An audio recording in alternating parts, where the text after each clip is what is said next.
Hi, my name is Sanvi Jha, and my presentation today is going to be on off-grid refrigeration in the rural India cold chain.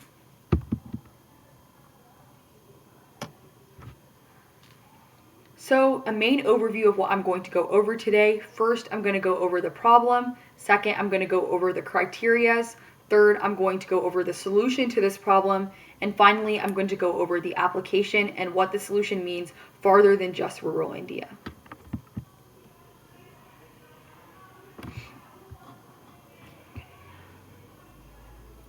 So the question I'm going to be asking today is, what is the most cost-effective and environmentally friendly way to implement an off-grid refrigeration system for the rural India cold chain?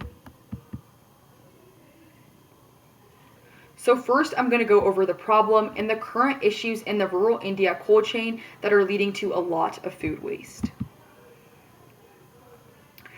The main issue here is that across India, we see a lack of consistent access to the electricity grid, which is creating inefficiencies in the cold chain. This is especially problematic for rural areas because they lack proper access to the electricity grid, and therefore, because a lot of these cold chain technologies require this access to electricity, there's not enough proper storage facilities and transportation networks in rural India. Currently, India wastes the most food in the world due to lacking these refrigeration options and the transportation of these refrigerated goods, which is not able to reach these rural areas. Here's a few statistics regarding food waste in India. First, we see that roughly 50% of perishable food in India is wasted, which can be credited to the fact that the cold chain does not extend to many different areas, and therefore on the way through this transportation to rural areas, we're seeing that a lot of food is wasted. Even more problematically, we see that 30% of vegetables and fruits are lost due to a lack of cold storage. However, it's even more important to note that there's actually enough food production in India to feed the entire country. So therefore, we see that there is enough food. However, due to mismanagement of the cold chain and an inability to reach rural areas in India, we see immense food waste and malnutrition. In fact, as of now, $43 billion worth of crops are wasted each year due to the poor cold chain in India. And even further, we're seeing a hunger humanitarian crisis in India right now. We see that in the India population of 1.417 billion people, the rural population is 833 million people. And out of those 833 million, 300 million people, or 30% of these people, are food insecure. This is really problematic, especially when we see that we're producing enough food. The food just isn't reaching these rural areas due to the lack of an effective cold chain where we can transport these fruits and vegetables and produce. This becomes an even bigger problem when we see that the amount of malnourished people in rural India areas is 194.6 million people out of the 300 million. This leads to premature children deaths of 1.3 million children each year. And that's why we see that the hunger population in India is a quarter of the world's hunger population. And we see that 43% of children under the age of 5 are suffering from malnutrition in rural India right now. So because we know that the cold chain is lacking, we're seeing the effects in India right now, we have to analyze which specific parts of the cold chain are lacking. First, the transportation process. The transportation of refrigerated goods is a large issue in the current cold chain because a lot of these transportation networks don't reach these rural areas without the food already going bad or without losing access to the electricity grid, and therefore these technologies no longer work. The second main issue in the supply chain is the offloading process. And this is really prevalent in rural India because once goods are delivered and offloaded from the transportation, the continued refrigeration of these goods is not guaranteed because the access to the grid is limited. So we don't see proper refrigerators or proper refrigeration technologies because there's no access to electricity in these rural areas of India. There's a few existing solutions which are important to analyze so we know what to incorporate in a new solution. First, in terms of the transportation part of the cold chain, there's reefer trucks, which are basically refrigerated trucks that are supposed to transport these goods that need to be refrigerated. There's a few problems, however, with this. First, we see that these are very short in supply in developing countries. They're prone to breakdowns. And specifically in India, we see there's an insufficient emphasis and lack of the adequate technology for actually monitoring the reefer parameters. This means that while they're considered to be refrigerated trucks, most of the time it's not guaranteed because there's no way to actually monitor the way that these trucks are functioning. But even then, we see higher fuel costs in India, almost 30% higher than other countries. Therefore, it's too expensive overall to actually fund these trucks, and as a result, most of the time these trucks are not reaching rural areas. But in terms of the offloading process, the clay pot cooling system is the main solution that exists right now. And this is basically where we see an evaporation of water from the outer surface of a clay pot to remove the heat, which cools produce like fruits and vegetables inside. However, most of the time this isn't that accessible in rural India, which is why we're still seeing so much malnutrition. But even then, we see that application on a large scale is not actually possible, especially when we see so much food being wasted. This solution just isn't widespread enough. But even then, we would say it's also unpredictable due to weather conditions as well, different natural disasters. There's no way to guarantee that this solution will work year-round. So this is why we need some new criteria for what we need to see in a new solution. So the question we have to ask is, what is the best way to ensure proper transportation but also offloading of this refrigeration? And that's why I developed a portable off-grid refrigeration system that can be utilized to aid both of these aspects of the cold chain that are currently suffering. So there's a few criteria for a solution in rural India, basically contingencies that need to be applied specifically for this solution in this area.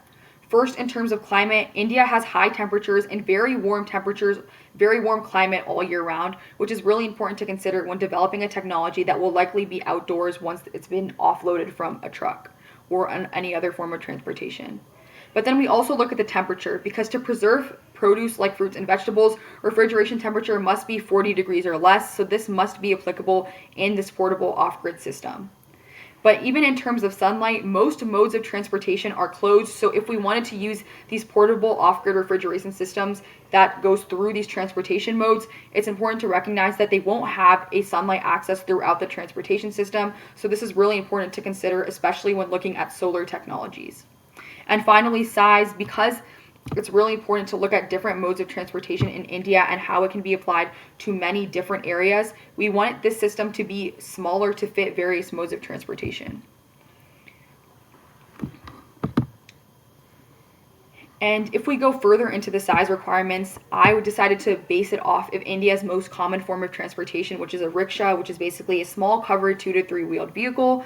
And so I wanted to base this portable solution off of the dimensions of a rickshaw so that this system could be even fit into the most common form of transportation. So that way we can ensure there's less food waste and that we're reaching the most rural areas. So the dimensions are 103.34 inches in length, 51 inches in width, and 67.3 inches in height. So not that big.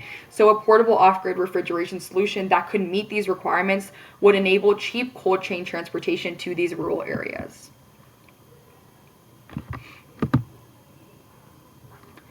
So now I'm going to go over the solution. So as of now, I haven't gone as far into my project, I haven't met the final weeks. However, as I get further through my project, I plan to include more specifications and further research my project so I can have a more fleshed out solution. But this is my proposed solution so far. In terms of the design process, first I wanted to find a power source because lack of grid access means that a different power source was needed. I looked at wind power, hydropower, solar power, and batteries. However, I realized that solar power would be the best one after analyzing environmental conditions such as geography, climate, and energy demands, specifically in rural India because solar power is very accessible. There's a lot of sunlight and the climate is also suited for solar power. The next thing I considered was the framework for the system. So I decided that a pod design would be better in order to ensure that there's adequate refrigeration inside the pod, but also it's easy to transport. And I decided that it would be built with frames of concrete and iron because of its ability to regulate temperature and humidity. However, the whole entire thing would not be made of concrete and iron because that would make it too heavy and too hard to actually transport through these transportation networks. So I've developed a few features of the final solution that I want to apply. First, we would use photovoltaic cells to convert sunlight into electricity, so this is the main aspect of solar power. Then this electricity would power a vapor compression system that cools the refrigerator. This would be a battery-less, solar refrigerated and evaporative cooled structure, and there would be a solar adaptive controller to regulate power demand by the compressor based on the available solar energy, because there's going to be different amounts of solar energy available at different times. But then also I wanted to incorporate a water battery, which is basically a thermal reservoir, which allows for nighttime cooling as well, which is really important. So that way goods can be refrigerated even in the night when there's not a lot of sunlight. And then I finally wanted to utilize a dual-use refrigeration coil in order to cool the thermal reservoir and the interior air simultaneously, which makes it a very efficient refrigeration pod, and therefore it can be applicable in many different ways, and it's easy to be built as well.